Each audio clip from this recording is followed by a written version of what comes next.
बिरहा में चार लाइन भूमिका का भाव कवि जी दिए।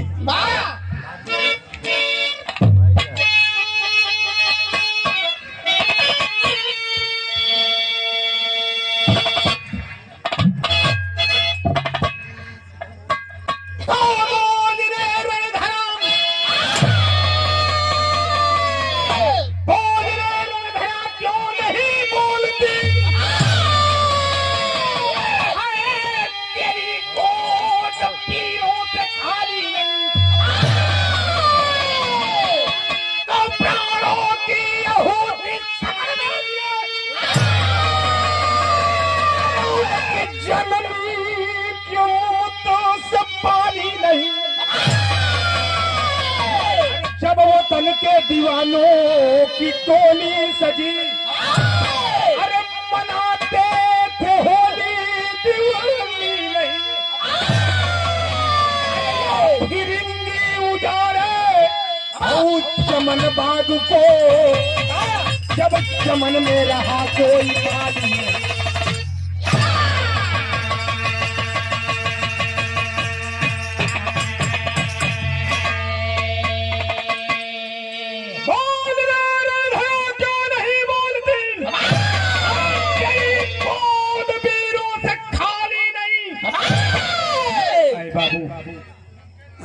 कहानी उस समय का जवनी समय हमारे हिंदुस्तान के सरजमी पर हिंदुस्तान का प्रथम क्रांतिकारी और देशभक्त कौन था, ये कहानी में यही मिलेगा। देखें बिरहा में एक लाइन गजल का अंदाज हो।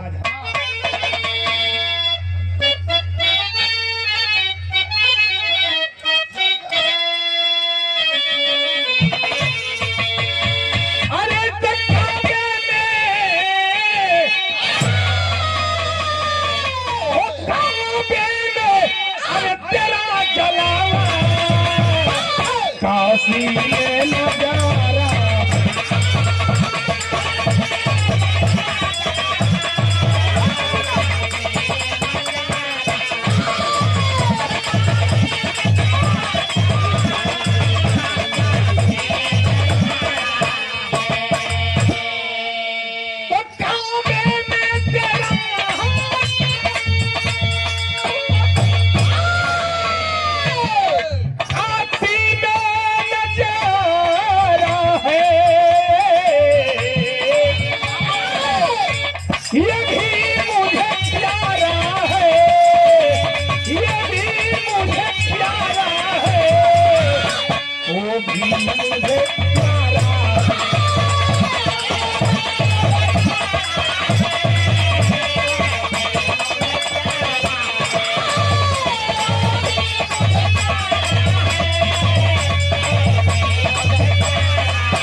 कितनी बढ़िया भाव कवि जी बिरहा के अंदर लिखल है। गौर करेंगे लाइन पर। तो क्रांति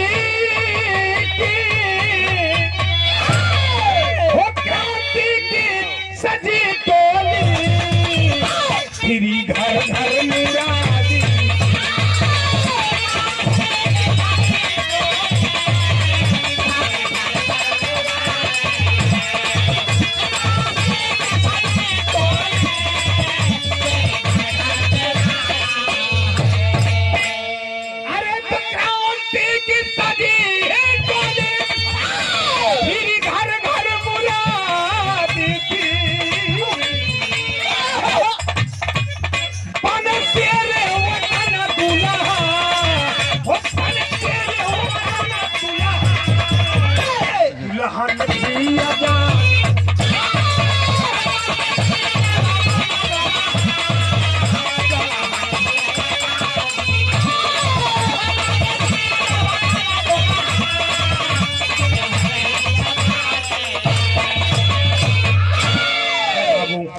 देखें हाल ही में जो आतंकवादियों द्वारा पहलगाम में घटना का अंजाम दिया गया, धर्म पहचान करके आतंकियों ने जो पर्यटक आए थे मौत के नींद सुला दिया।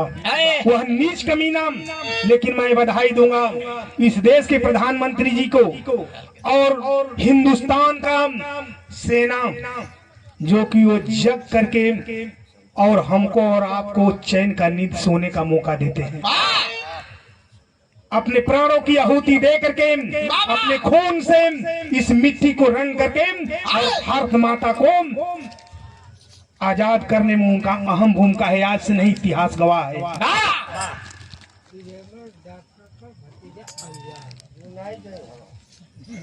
आदरणीय देखें आप विजयमल डॉक्टर साहब का भतीजा अलियार भी बड़े रुपयों से सम्मान किए। कोट कोटिशी नमन से भैया लोगन के नमस्कार प्रणाम हो। आए बाबू, लेकिन देखें कहानी है कैसन।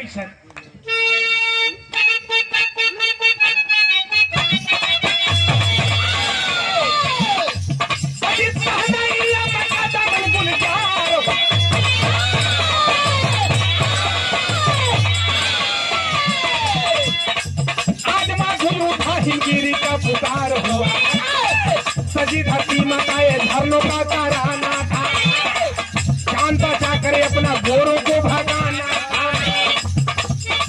चली बसंती झोंका चिराग लिए, चली बसंती झोंका चिराग लिए, समन बुझाता रहा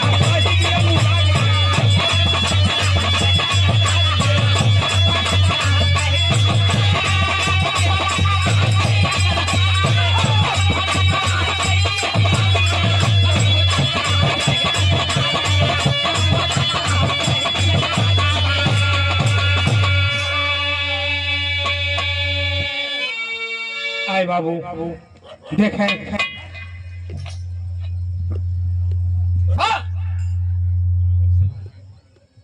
अब ठीक हो गई। आए बाबू, देखें बलिया जिला के अंतर्गत फैजाबाद का रहने वाला दिवाकर पांडे का इकलौता बेटा जिसका नाम था मंगल पांडे, 22 साल की उम्र में ब्रिटिश ईस्ट इंडिया कंपनी में सिपाही थे। जिस समय अंग्रेजों की हुकूमत चरम सीमा पर थी और सुअर की चर्बी लगा करके और दांत से खिंचवाने का काम करते थे और गाय का चर्बी लगा करके खिंचवाते थे, हिंदुओं से धर्म नष्ट करते थे। और इस हालात को देखे जब मंगल पांडे साला गधा का दूध पीने वाला चलाता है, मैं कतई बर्दाश्त नहीं कर सकता। एक कमेटी गठन किया, बलवंत सिंह, दौलत वजीर अली और मंगल पांडे क्रांतिकारियों की टोली तैयार किए। ब्रिटिश ईस्ट इंडिया में सिपाही थे, करत का हवन बिरहा में भाव लगा।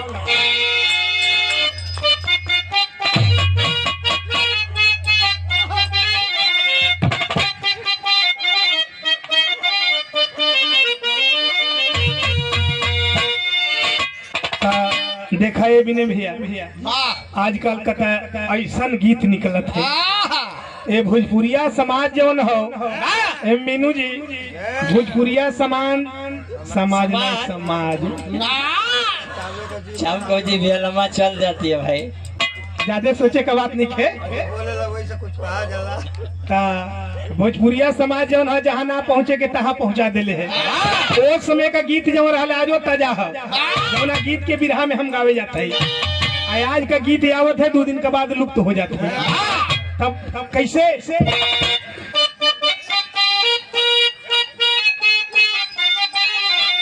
अरे तब पिया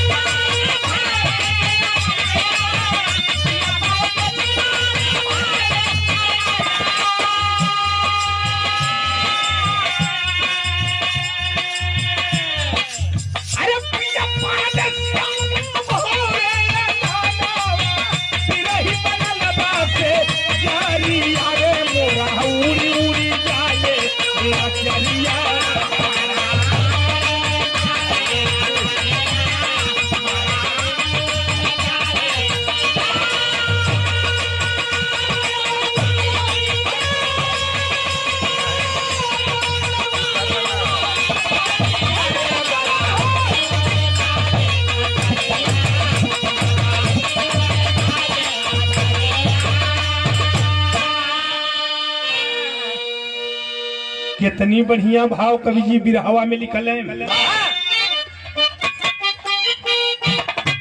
अरे बैरकपुर सहारिया में गोरा अत्याचारी,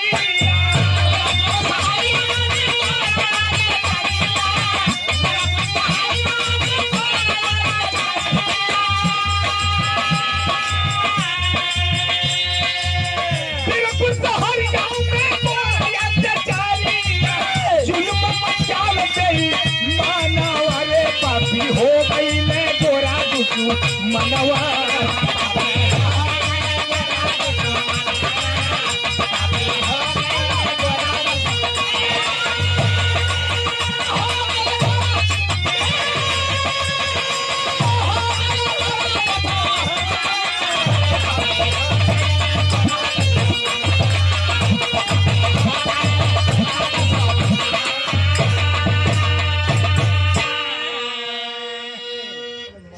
अरे तो हमरे देशवा में आके अरे ब्रिटिश उत्पत्तिया, अरे खंजर चुभावे रोज भारत माँ के छतिया।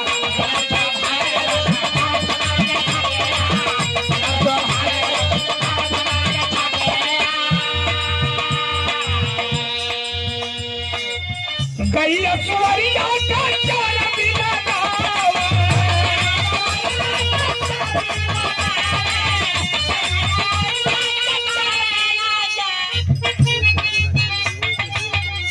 अरे तो हमारे देशवा में आके ब्रिटिश उत्पत्तिया, खंजर चुभावे रोज भारत माँ के।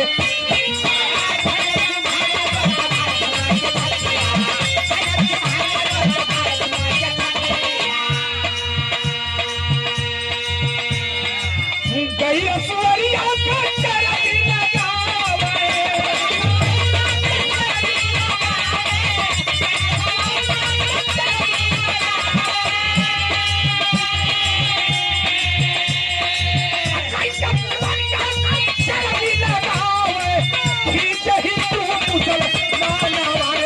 हो गई मैं गोरा दुश्मनवा।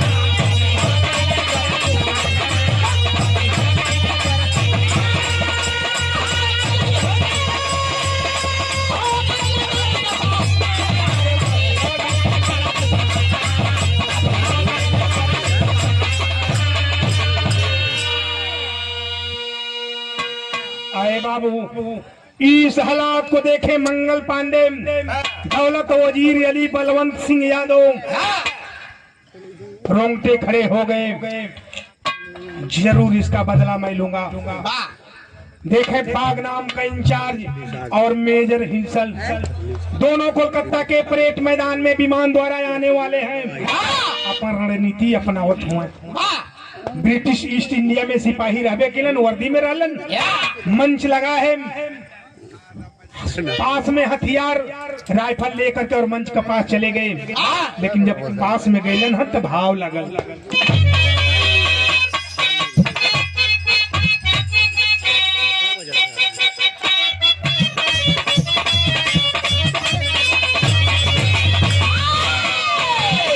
भैया लोग आवेला, अरे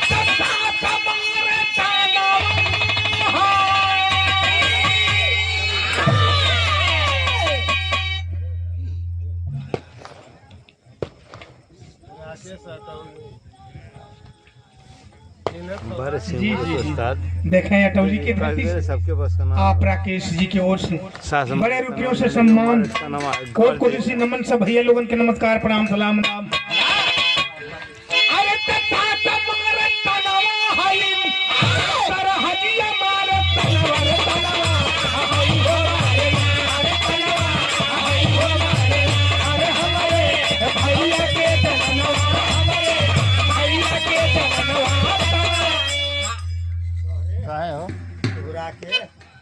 यही के लोग और गावेला। अरे तया मवाता खैली मो, अरे मवाता खैली मो, अरे कोयलिया खींच के मरली दगिया, अरे हमारे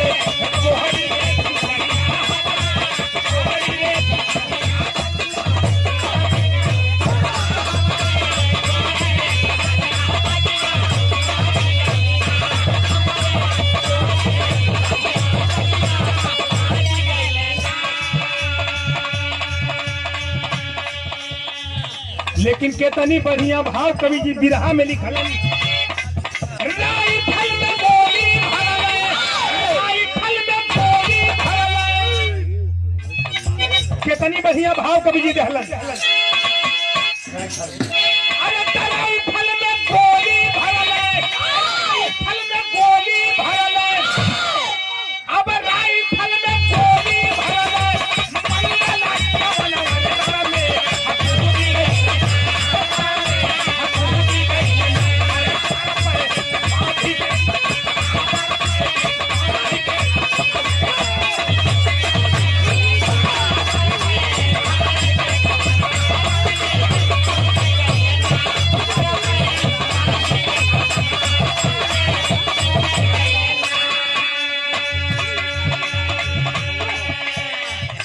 अरे त मंगल पांडे वासुदेवन, अरे बलवंत नौजवान हो, आ दौलत वजीर यानी कट्टर मुसलमान हो।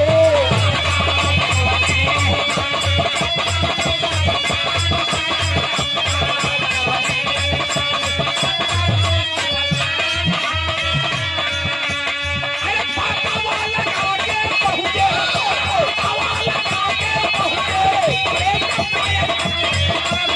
हथुड़ी गई, हथुड़ी गई।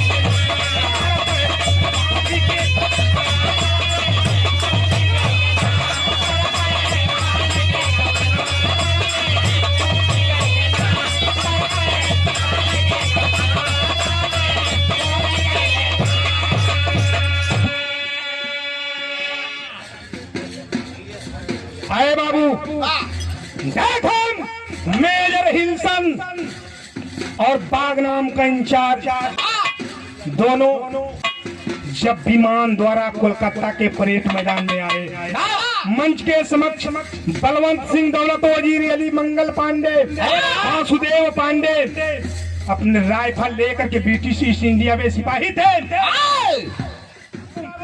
जैसे ही दोनों अधिकारी अंग्रेज का उपस्थित हुआ, मंगल पांडे क्रांतिकारी मिल करके तर सीने में गोली उतार दिए। इतनी गोली मरलन, इतनी गोली मरलन कि मामा का शरीरिया चलनी का छेद नहीं, झांझर लोग के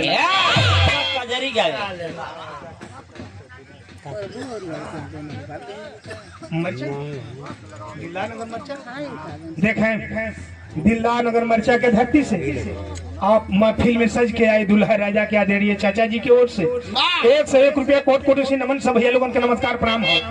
आए बाबू, जैसे ही गोली की आवाज हुई, अंग्रेज चारों तरफ से घेराबंदी करने लगे और भीड़ का फायदा उठा करके क्रांतिकारी वहां से फरार भइलन।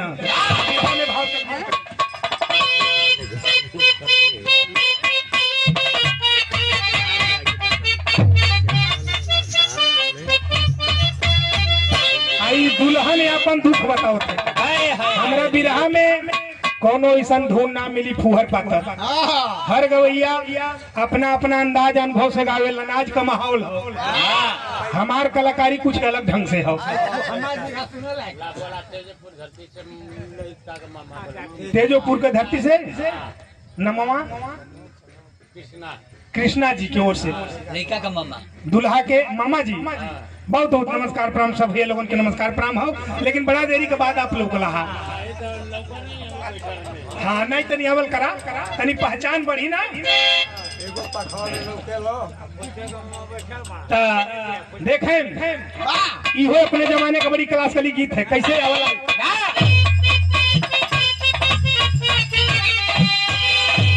कौनो दुल्हन अपन दुख बताओ थे।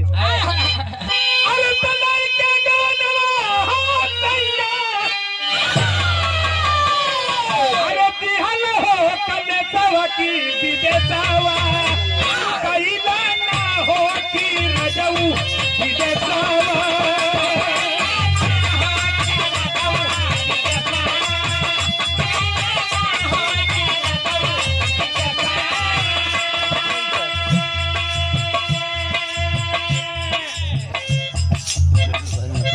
कितनी बढ़िया भाव कवि जी लिखलन बिरहा में। अरे तो मचल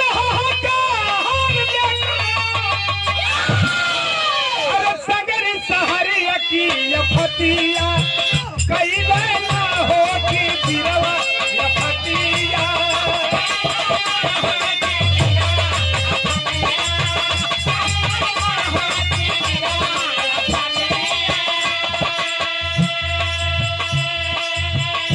सबके घेरले बदाकार वीर हो गए फरार।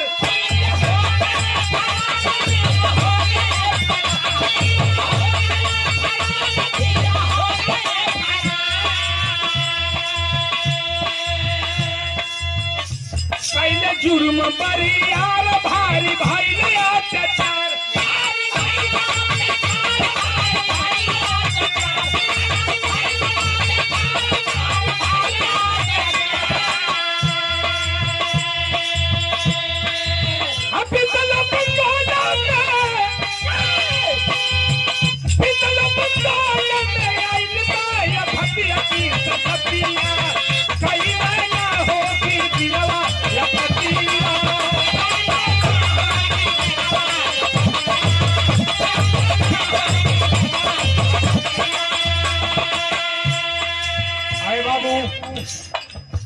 भीड़ का फायदा उठा करके क्रांतिकारी भागते भागते चले गए चंदुआ नगर में, और चंदुआ नगर में जा करके राधे घोष के मकान में छिप जाते हैं।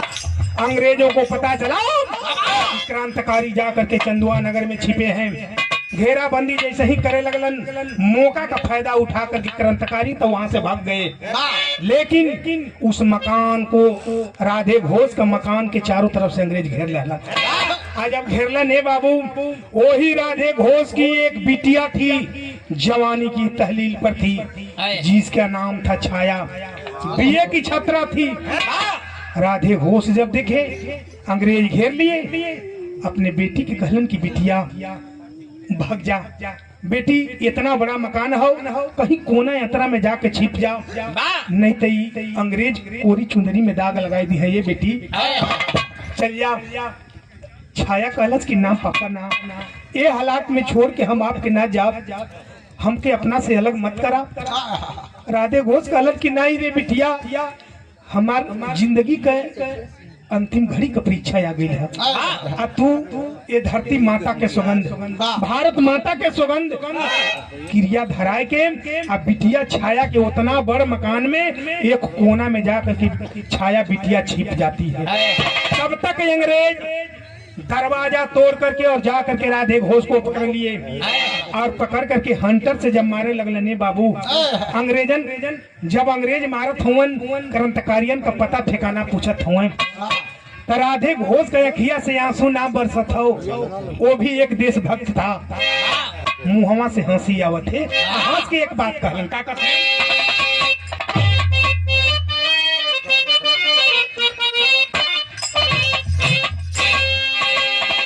ये हमरे स्वर्गीय आदरणीय गुरु मुसई जी की लेखनी है, गौर करेंगे। अरे तो एक गोटेदार लहंगा, अरे एक गोटेदार लहंगा निकलूं जब दहाड़ से,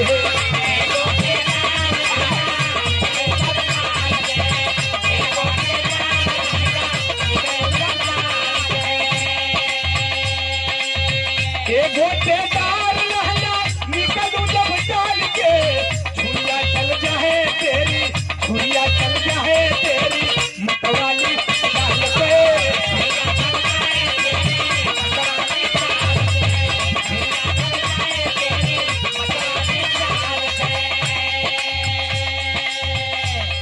अंग्रेजवन से राधे घोष हंस के एक बात कहलन, सुन रे बदकार पापी, सुन रे बदकार पापी, कह दो क्या मार से।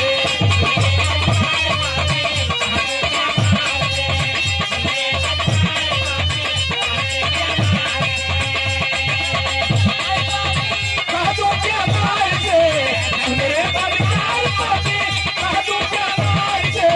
गर्दन कट जाए मेरी, गर्दन कट जाए मेरी धरती के प्यार से।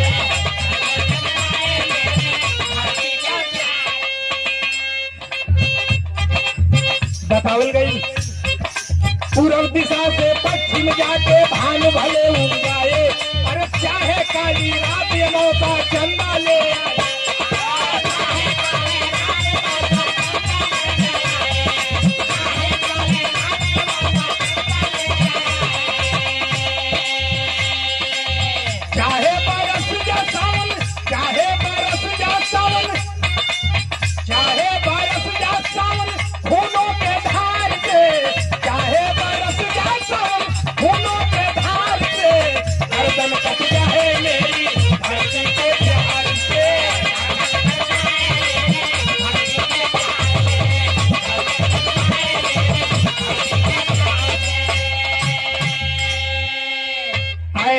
कमीना अंग्रेज, मैं क्रांतिकारियों का पता ठिकाना नहीं बता सकता। इतनी बतिया राधे घोष कहलन ने बाबू कोड़ा बरसावे लगलन, इतनी मार मरलन। कभी जी विदेशिया में लाइन लिखत हूँ,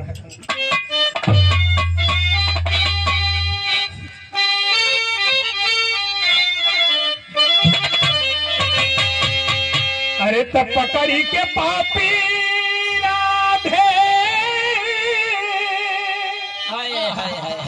अरे घोष के महलिया से अब पूछे क्रांतिकारी के खतवा ठीक नवा, हंटरी से मारी मारी ए बाबू चमड़ी उतारे लगल है, अरे खूनवा चला था पाथ अब हईली बदलावा। ए बाबू इतनी मार मरलन, इतनी मार मरलन, राधे घोष का शरीरिया लहू लुहान हो गई, लेकिन तब पर भी अपन जुबान ना खोले। वो सच्चा देशभक्त था। अंत में नहीं जब बताए, वह नीच कमीना अंग्रेज राधे घोष का मुड़िया काट के लेके चल गिलन। जब चल गिलन ये पंच लोग खिड़की करा से बिटिया छाया अपने पिता पर हर जुल्म को देख रही थी।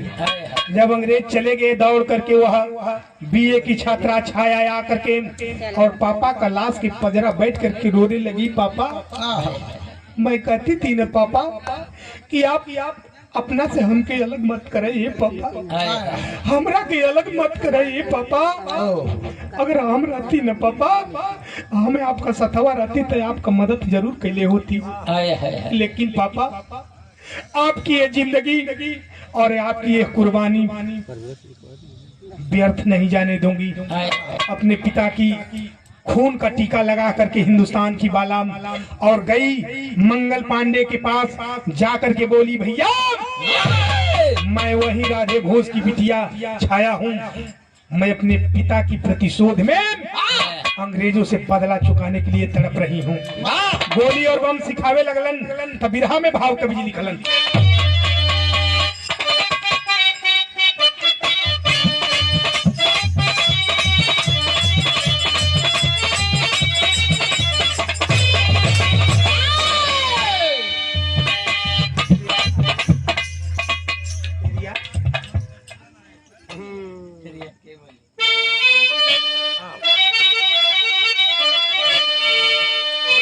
अरे मोरे राम, अरे जुबा पर बोली बंदे मातरम हो, अरे जुबा पर बोली बंदे मातरम, ममता उम्र परी कर जन वीरन की टोली,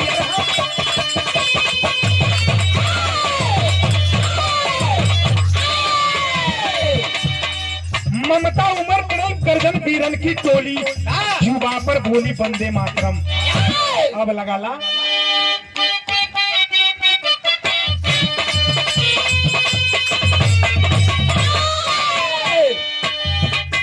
पता बढ़ाए ला,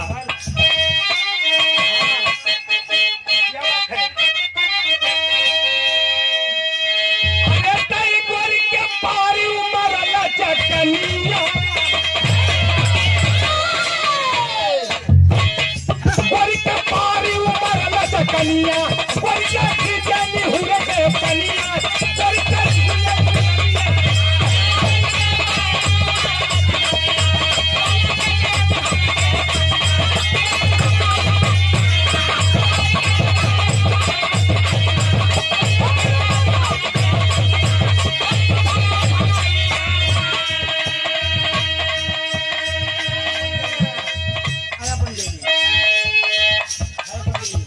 छाया बन गई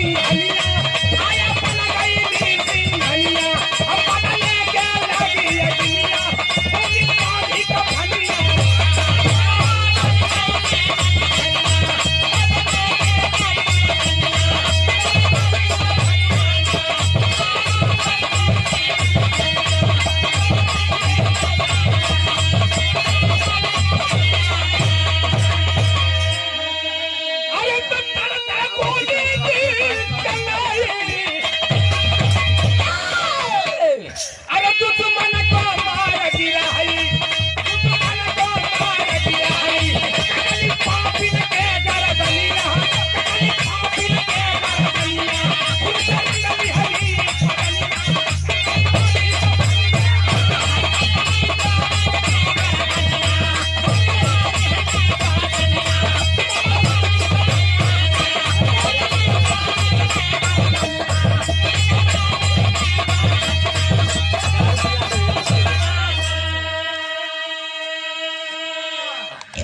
देखें बड़ी सुंदर पुरस्कार 501 रुपया सर पर सेहरा बांध करके आए अटौली के धरती से दुल्हे राजा।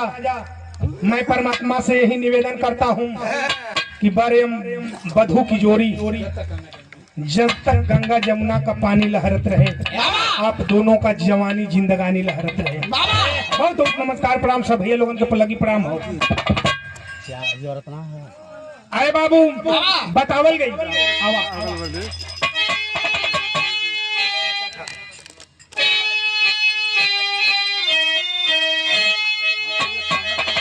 अरे तो देश के खातिर अरे पालल ही जवानिया दे बाबू, अरे भारत माँ के गोदिया के निशानिया दे बाबू।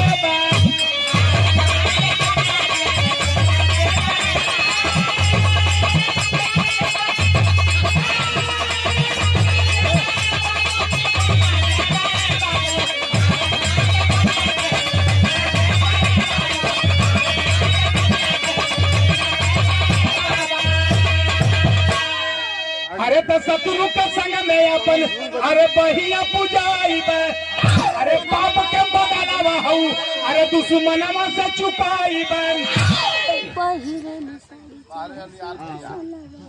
आप शेर हुआ, आपे तो एक ठेलोकत हुआ ना, आप अलियार बिंद जी शेर है। बहुत बहुत नमस्कार प्रणाम सब भैया लोगन के नमस्कार प्रणाम हो। विनोद डॉक्टर जी भतीजा है आपका है ना?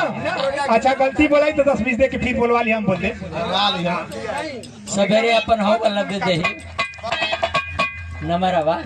अरे तो शत्रु के संग में अपन अरे पहिया पुजाई बन, अरे पाप के बदलावा हूँ अब दुश्मनवा से चुकाई बन।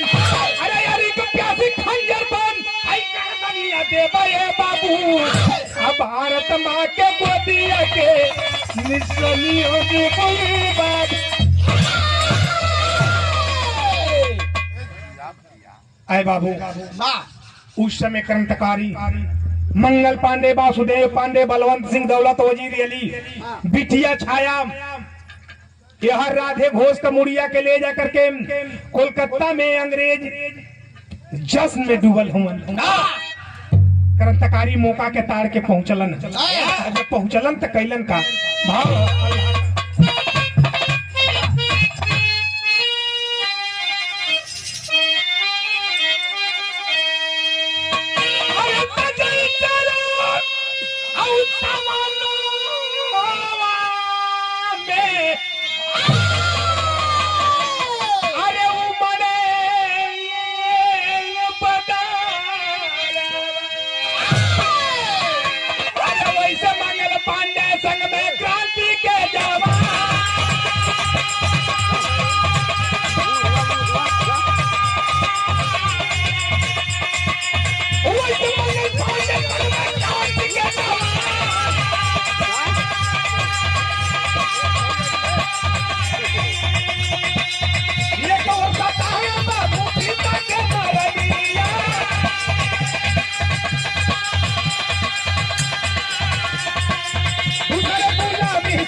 देखे अंग्रेज राधे घोष का मुड़िया के ले जाके जश्न में डुबल हुमन, तब तक क्रांतिकारी पहुंच करके और तर तर तर तर गोली चलाना शुरू कर दिया। बिटिया छाया प्रमाण मिला, काली का रूप धारण करके और तेगा ले करके अंग्रेजवन का मुड़िया के काट के माला बना के पहने लगे। तब तक अंग्रेजी हुकूमत जब चारों तरफ से घेराबंदी करने लगे, मंगल पांडे बोले भाग वहन भाग। क्रांतिकारी वहां से भागत हुवन, जब तक गोली और बम रहल चलावत गेलन। छाया समझ गई कि मैं पकड़ी जाऊंगी। यह नीच कमीना मेरे साथ बहुत दुर्गति करेंगे। रिवाल्वर निकाल करके हिंदुस्तान की बाला अपने सीने में गोली दाग करके और भारत माता के गोद में सदा के लिए सो जाती है। जब तक मंगल पांडे के पास में गोली और बम हो चलावत होने बाबू, लेकिन अंत तो गतवा मंगल पांडे पकड़ा गिलन। अंग्रेज पकड़ लिए, कैदी बना करके ले जा करके कारागार में डाल दिए। हिंदुस्तान के लोगों को जब पता चला कि वतन के प्रहरी वतन के रखवाले, हिंदुस्तान का प्रथम क्रांतिकारी मंगल पांडे अंग्रेजों के हाथ में चला गया, तो ये हिंदुस्तान के लोग रोवत हुए। आखिरी भाव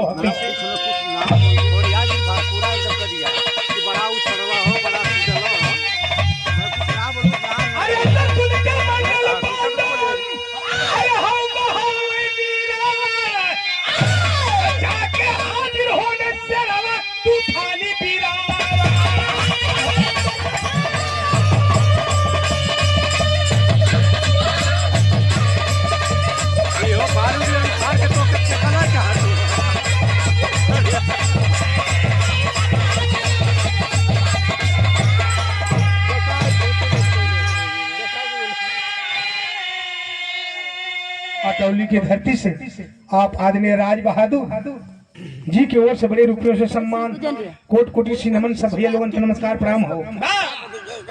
आए बाबू बतावल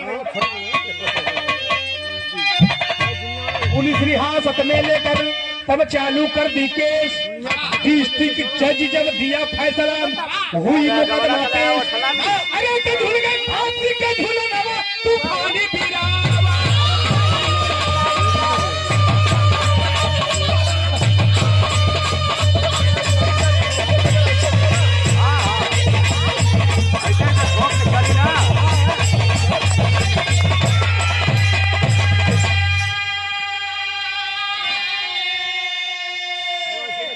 अरे बाबू हंसते हंसते वतन के प्रहरी वतन के नौजवान मंगल पांडे देशभक्त फांसी के तख्ते पर झूल गया। प्रमाण मिला कि उसी नाम से बागी बलिया के नाम से जाना जाता है। 24 घंटा में बागी बलिया आजाद हो गया। आखिरी भाव है गुरु मुसई गुरु राम जतन, अरे बीरों का जबर घराना।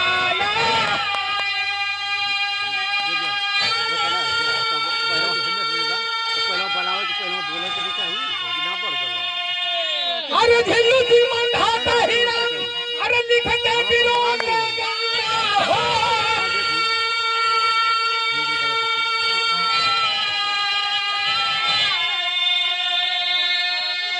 अरे जुलाब